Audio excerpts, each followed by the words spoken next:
Salam müəllimlər, hər vaxtınız xeyir olsun. Hörmətli müəllimlər, bizim hal-hazırki mövzumuz 6-cı sinif texnologiya dərsliyindən 13-cü mövzudur. Mövzumuz metal pəstahların kəsilməsi ilə bağlı mövzudur. Metal pəstahları nəyin vasitəsilə kəsəcəyik bu mövzudan bizə aydın olacaq. Sort prokatdan olan pəstahlar çilingər bıçqısı ilə kəsilir.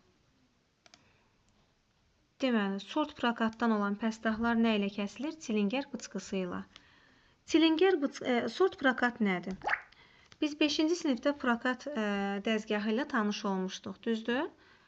Vallar idi, valların arasından metal, istədiyimiz naziklikdə, istədiyimiz ölçüdə, istədiyimiz hündürlükdə biz pəstah ala bilirdik, düzdür? Sort prokat deyir ki, prokat maşınlarının müxtəlif kəsimli məmulatları, armaturlar, zolaqlar və s. deməkdir. Deməli, sort prokat nəymiş? Armaturlar, yəni müxtəlif kəsimli məmulatlar. Armaturları nümunə göstərə bilərik, zolaqları.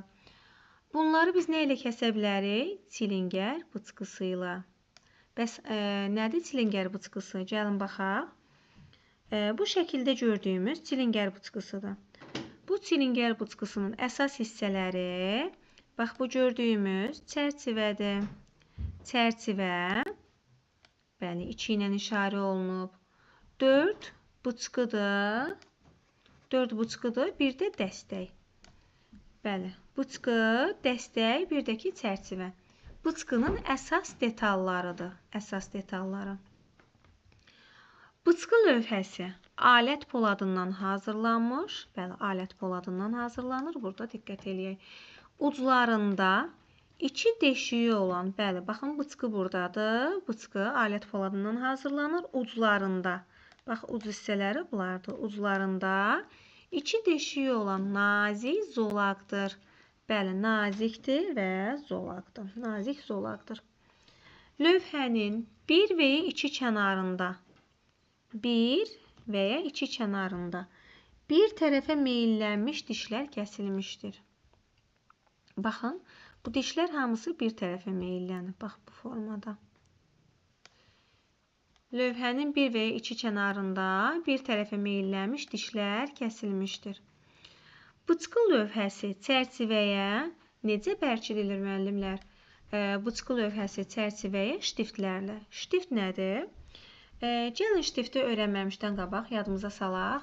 Biz oduncağın birləşdirilməsində dedik ki, mismardan da istifadə edirik, şurupdan da, bir də şkantdan. Hansı ki, şkant nə idi? Yumru taxma zivana idi. Düzdür, tıxac. Yumru taxma zivana, yəni tıxac idi. Bəs metallarda necə? Nədən istifadə edirik birləşdirmək üçün? Ştiftlərdən. Baxın, ştift özü silindrik və ya konus şəkilli mil formasında bərkidici məmulatdır. Silindrik və ya konus şəkilli. Belə yadımızda saxlayaq ki, mil formasındadır və bərkidici məmulatdır ştift. Bəs bu bizə nəyə lazımdır ştift? Deməli, bıçqı lövhəsi çərçivəyə ştiftin vasitəsilə bərkidilir. Dartıcı qulaqlı qayqa ilə dartılır. Bərkitdiyi bıçqını çərçivəyə bərkidirik və dartıcı qulaqlı qayqa ilə dartırıq. Gəlin çərçivənin digər hissələrinə də baxaq. Bax, bu şəkil bir də gördüyümüz nədir? Qulaqlı qayqa. 7 ştiftlərdir. Bax, bunlar ştiftlərdir. 2 dənə ştift var. Bıçqının uclarını nəyə birləşdirir? Çərçivəyə. 5 tərpənməz başlıqdır. Bəli, burada tərpənməz başlıqdır. 3 isə tərpənən başlıq. Tərpənməz başlıq 5-dir, tərpənən başlıq 3-dür. Necə tərpənir? Qulaqlı qayqanı saat əqrəbi istiqamətində fırlatdıqda bağlanır. Saat əqrəbin əksi istiqamətində fırlatdıqda açılır. Yəni, bu formada biz qulaqlı qayqa vasitəsilə nə edirik? Başlığı hərəkət elətdiririk. Demək olar ki, hər birini sadaladım. 1 qulaqlı qayqa idi, 2 çərçivə idi, 3 tərpənən başlığı idi, 4 bıçqı lövhəsidir, 5 tərpənməz başlıqdır, 6 dəstəkdir, 7 də ştiftlərdir. Ştift dediyi nə idi? Ştift silindrik və konus şəkilli mil formasında bərkidici detaldır. Deməli, bərkidilmə zamanı dişlər, baxın, söhbət bunlardan gedir. Dişlər dəstəyə əks istiqamətdə, bax, dəstək buradadır, düzdür? Dəstəyə əks istiqamətdə, bax, bu formada əks istiqamətdə yönəlməlidir. Bıçqı lövhəsinin gərilməsi. Necə gəririk biz bunu? Nə çox, nə də az olmalıdır. Əgər çox gərilərsə nə baş verər? Az gərilərsə nə baş verər? Çox gərilərsə sına bilər. Bəli. Bıçqı lövhəsinin sınmasına səbəb olacaq. Az da gərilsə sınacaq. Nə öyrəndik bu slaydda müəllimlər? Bu slaydda biz tanış olduq bıçqı lövhəsi ilə. Bıçqı lövhəsinin detalları ilə tanış olduq. 5 nədir burada? 5. Tərpənməz, üzr istəyirəm, tərpənməz başlıq. 2 nədir? 2 çərçivədir. 7 nədir? 2 dənə 7'miz var. 7 ştiftlərdir. Bəs ştift nədir? Ştift bərkidici məmulatdır. Bəli, mil formasındadır. Eyni zamanda həm silindrik, həm də konus şəkilli ola bilir. Həm deyəndə ki, ya silindrik formalı olur, ya da konus şəkilli. Daha sonra 4 nədir müəllimlər? 4. Bax, burada gördüyümüz 4 bıçqı lövhəsidir. 1 nə idi? 1 qulaqlı qayqadır. 2 nə idi? Çərçivə. Bəs bunun əsas hissələri hansılardır? Bıçqı lövhəsinin əsas detalları 2-dir. Bəli, çərçivə. 4-dür bıçqı lövhəsi. Bir də dəstək. Növbəti slayda keçid edək.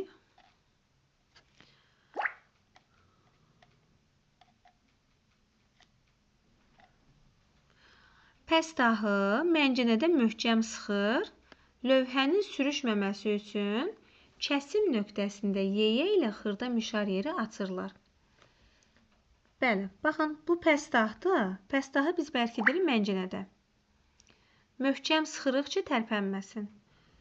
Lövhənin sürüşməməsi üçün kəsim nöqtəsində əvvəlcə yeyə ilə xırda mişar yeri açırıq. Bəli, birinci addımımız nə oldu? Məncənədə möhkəm sıxdıq. İkinci addımımız nə oldu? Yeyə ilə xırda mişar yeri açırıq. Kəsmə yeri, baxın, kəsmə yeri 10-15 mm məncənənin dodaqlarından kənarda yerləşdirilir. Kəsmə yerini nə qədər kənarda yerləşdiririk? 10-15 mm məncənənin dodaqlarından. Baxın, məncənənin dodaqları burada.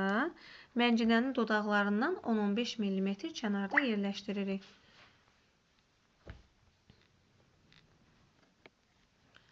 Bəli. Baxın, bu formada dəstəyi və bıçqı lövhəsinin başlığından tuturuq. Bəs iş zamanı düzgün necə vəziyyət almalıyıq? Düzgün vəziyyətimiz necə olmalıdır müəllimlər? Baxın, dirsəyimizə baxaq burada qolumuza. 90 dərəcəyə bərabər tutulur qolu. İş zamanı düzgün iş vəziyyəti almaq və bıçqını hər iki əldə tutmaq lazımdır. Bəli, baxın, hər iki əlimiz burada əsas rol oynayır. Hər iki əlimiz. Bıçqının irəli hərəkəti zamanı. İrəli hərəkəti zamanı, bax, irəli bu formada. Dişlər metalı kəsir. İrəli hərəkətdə dişlər metalı kəsir. Əgər metalı kəsirsə, iş görür də, burada düzdür. Buna işlək gediş deyilir. Bəli, bıçqının irəli hərəkəti zamanı dişlər metalı kəsir və buna biz işlək gediş deyirik. Geriyə hərəkət zamanı, əgər geriyə hərəkət edirsə, geriyə hərəkət etdiyi zaman kəsmir. Niyə? Çünki biz irəli hərəkət edəndə neyinirik? Sıxırıq, yüngülcə pəstaha sıxırıq bıçqı lövhəsini. Amma boşuna gedişdə isə sıxmadan hərəkət etdiririk. Və buna görə də buna boşuna gediş deyilir. Gəlin bir də baxaq.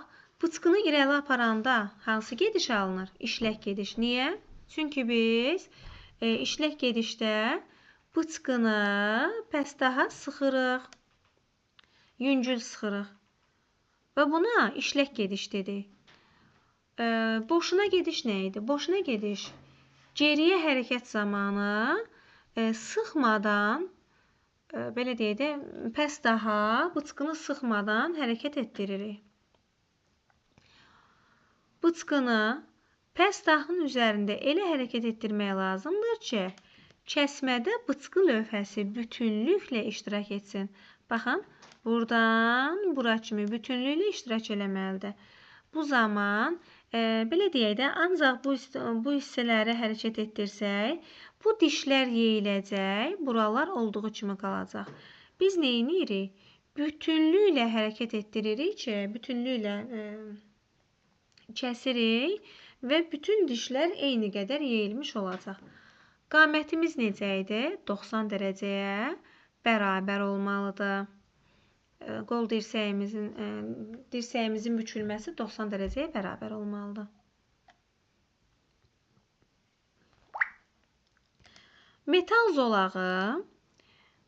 zolağı ensiz tərəfindən kəsmək daha asandır. Belə ki, zolağın qalınlığı bıçqı lövhəsinin 3 diş arasındakı məsafədən az olmamalıdır. Əks halda dişlər sına bilər. Nə deməkdir, müəllimlər bu? Baxın, zolağın qalınlığı, belə deyək də, metal zolağı ensiz tərəfindən kəsmək daha asandır. Zolağın qalınlığı nə qədər olmalıdır? Bu bizim bıçqımızdır. 1 diş, 2 diş, 3 diş. 3 dişi arasındakı məsafədən az olmamalıdır. Bizim hansı ki kəsəcəyimiz zolaq, belə deyək, metal zolaq. Əgər az olarsa, dişlər sına bilər. Əgər pəstahın qalınlığı bu məsafədən az olarsa, bəs deyək ki, 3 dişindən azdır da, onda nə edə bilərik? Axı biz bilirik ki, 3 dişi arasındakı məsafədən az olarsa, dişlər sına bilər. Çıxış yolunu necə tapacağıq, müəllimlər? Onda məncənəyə 2 taxta kiçik tir arasında bərkidirik. Metal zolağı 2 kiçik tirlə bərkidirik. Bu bizim zolaqdır. Belə deyək də, bu bizim zolaqdır. Bunu kəsmək çox çətindir. Dişlər sına bilər. Və bu zaman biz hər tərəfdən kiçik tirlərlə birlikdə nə edirik? Kəsirik. Kiçik tirlərlə birlikdə. Və bu zaman kəsim rahat olur. Əvvəlcə öyrəndik ki, metal zolağı ensiz tərəfindən kəsmək daha rahatdır, ensiz tərəfindən. Zolağın qalınlığı nə qədər olmalıdır, onu öyrəndik. 3 dişi arasındakı məsafədən az olmamalıdır, çox olmalıdır. Əgər az olarsa dişlər sına bilər. Yox, əgər birdən az oldu, onda nə edəcəyik? O zaman 2 taxta kiçik tirdən istifadə edirik və taxta tirlərin arasında metal zolağı məncənəyə bərkidirik və kiçik tirlərlə birlikdə kəsirik. Bu belə. Əgər pəstah daha böyük uzunluğa malik olarsa, baxın, uzundur, düzdür? Gəlib pəstah, belə deyək də, bax, bu uzundur, gəlib dirənir çərçivəyə. Başlığı çərçivəyə dirənir. Və biz çətinlik qarşısında qalırıq. Bu zaman nə edirik, müəllimlər? Gəlin diqqətlə dinləyək. Əgər pəstah daha böyük uzunluğa malik olarsa və çərçivə onun başlığına dirənərsə, onda bıçqı lövhəsini çərçivəyə nəzərən, bax, bıçqı lövhəsi budur. Bunu çərçivəyə nəzərən 90 dərəcə döndərib işimizi davam etdiririk. Baxın. Bıçqını çərçivəyə nəzərən 90 dərəcə döndərib işimizi davam elətdirə bilirik. Yəni, bu formada biz kəsə bilirik. Ümidvaram ki, çətin olmadı. Müəssisələrdə kiçik metal lövhələr mexaniki bıçqların, diskli və ya lentli mişarların, bucaqlı cilalayıcı maşınların köməyi ilə kəsilir. Kiçik metal lövhələr, deməli, mexaniki bıçqılardır, diskli və ya lentli mişarlar. Bıçqılar, mişarlar, bir də cilalayıcı, bucaqlı cilalayıcı maşınların köməyi ilə kəsilir. Mexaniki bıçqı budur. Niyə mexaniki bıçqı deyilir buna? Bunun mühərriki var.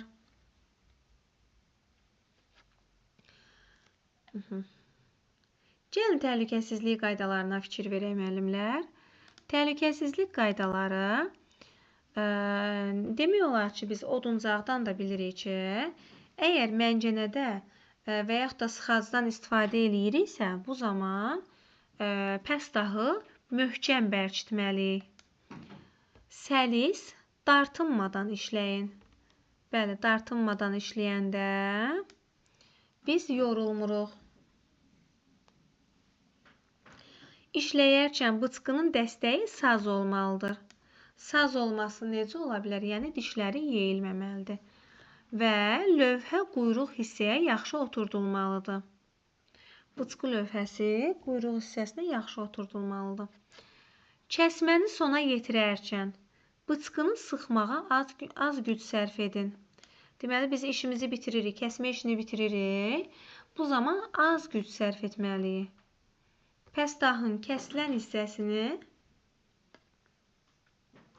kəsilən hissəni əl ilə tutmalıyıq. Metal yonqarını və ya bıçqı ovuntusunu əl ilə süpürüb təmizləmək olmaz. Olmaz.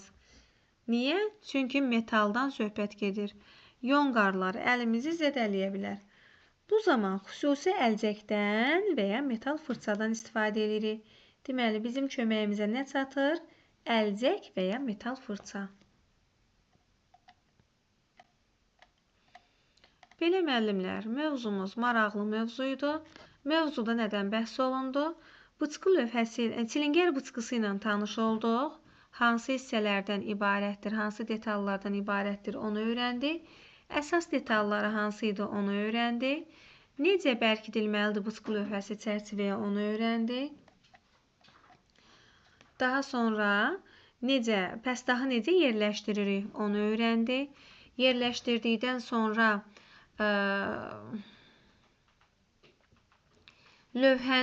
bıçqı lövhəsinin sürüşməməsi üçün hansı addımlar atılır, onu öyrəndik. Qamətimizi necə saxlamalıyıq, necə kəsməliyik, dişlərin hər bir dişin eyni qaydada yeyilməsi üçün nə etməliyik?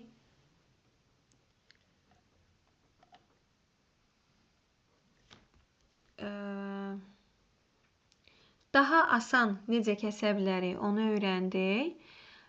Zolağın qalınlığı az olarsa, hansı addımları atmalıyıq və yaxud da ki, pəstahın qalınlığı az olarsa hansı addımları atmalıyıq. Bir də pəstah böyük uzunluğa malik olarsa nə etməliyik? Və bir də təhlükəsizlik qaydalarını öyrənmiş olduq. Belə müəllimlər, mövzumuz bu qədər.